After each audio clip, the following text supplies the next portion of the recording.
दीवानो मुझे पहचानो, जरा पहचानो मैं हूँ डॉन।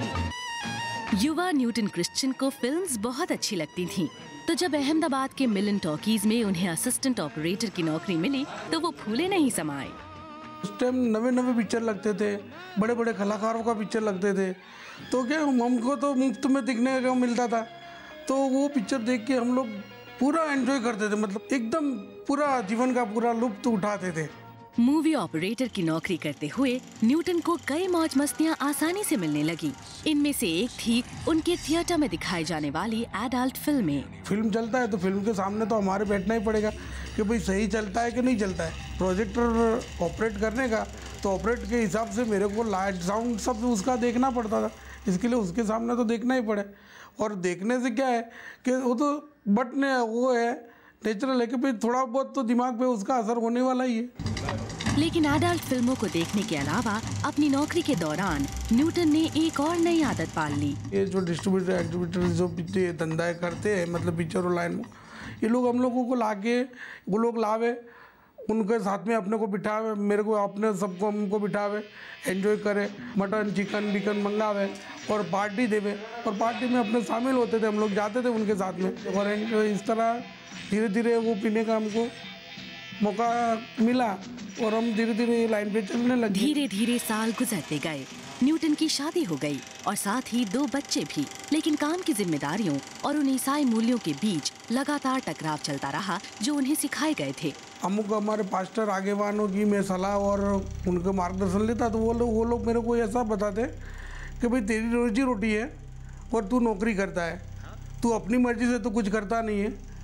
पर हकीकत में मेरे को अंदर से बहुत दुख होता था, दर्द होता था कि ये गलत काम है, ये गलत काम है, ये गलत काम मेरे को करना नहीं चाहिए, पर फिर भी ये काम अपनी मजबूरी से करता था। 28 साल तक नौकरी करने के बाद न्यूटन ने कुछ सार्थक और संतुष्टि देने वाला काम करने की इच्छा के कारण नौकरी छोड़ दी। लेकिन एक सुबह जब वो सोकर उठे तो उन्हें बहुत अजीब सा लगा। मैं अपने जो बिस्तर था उसके पे बैठा और बैठने के बाद पसीना मेरे को इसी तरह चालू रहा जैसे एक डोल भर के मेरे के ऊपर पानी नहीं डाला हुआ ऐसा पसीना होता था। मेरे को ऐसा हुआ कि उनको अटैक आया हुआ है, वो अनकॉन्शियस थे, कोलैप्स थे, पर्स्पिरेशन बहुत ज़्यादा था, कुछ बोल नहीं पाए थे। तो मैं भी घबरा गई थी कि सडनली ऐसा क्यों हुआ। मेरे दिमाग में उस टाइम ये सोच आ रही थी कि भाई शायद मेरी तबीयत ज़्यादा बिगड़ गई है। मेरे को ख्याल आ गया कि भाई मेरा अभी छिल्ला टाइम आ गया। मतलब उनका परिवार न्यूटन को झटपट अस्पताल ले गया, जहां उनके कई टेस्ट हुए। सीटी स्कैन से पता चला कि उनका ब्लड प्रेशर अचानक बढ़ने से उनके दिमाग में खून का थक्का बन गया था। डॉक्टर ने बोला कि हेमरेज जैसा है, और तब उनकी कंडीशन अनकॉन्शियस जैसी ही थी, उनको कुछ पता नहीं था। वो ऐसे ही कोमा में बोलते हैं ना, ऐसे नींद में सोया करते थे, बिल्कुल उनको पता नहीं था। बेताब चंद्रिका ने यीशु से मदद मांगी। आप डॉक्टरों के डॉक्टर हैं, आपके हाथ में सब कुछ है, तो आप उन्हें ठीक करें, हमारे पापों की क्षमा करें। हमने जो भी पाप किया जाने अनजाने में उनकी क्षमा आप करें, और मेरे हस्बैंड को आप ठीक कर दें। आपके हाथों में सौंपती हूँ मैं। ऐसा मैंने प्रभु यीशु को प्रार्थना की।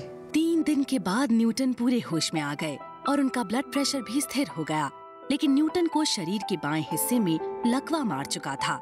इस मुश्किल वक्त के दौरान न्यूटन का परिवार और करीबी दोस्त लगातार न्यूटन के लिए प्रेयर करते रहे और न्यूटन ने भी यीशु की आराधना की। गलत काम मैंने जो किए उसके लिए मैंने पछतावा किया, आंसू सहित प्रभु से प्रार्थना की कि प्रभु मेरे को आप अगर बचा लो तो मैं आपका काम में आऊँगा और आपकी सेवा में रहूँगा, और मेरे को आप माफ़ कर दोगे तो मैं मेरे पूरा परिवार आपका शुक्रगुजार होगा। 5 दिन अस्पताल में बिताने के बाद न्यूटन में हैरतअंगेज ढंग से स्वास्थ्य लाभ के लक्षण नजर आने लगे। धीरे धीरे ठीक हुआ तो मुझे भी प्रभु पर विश्वास हो गया कि उन्होंने हमारी प्रार्थना सुन ली, हमारे पापों की माफ़ी आपी।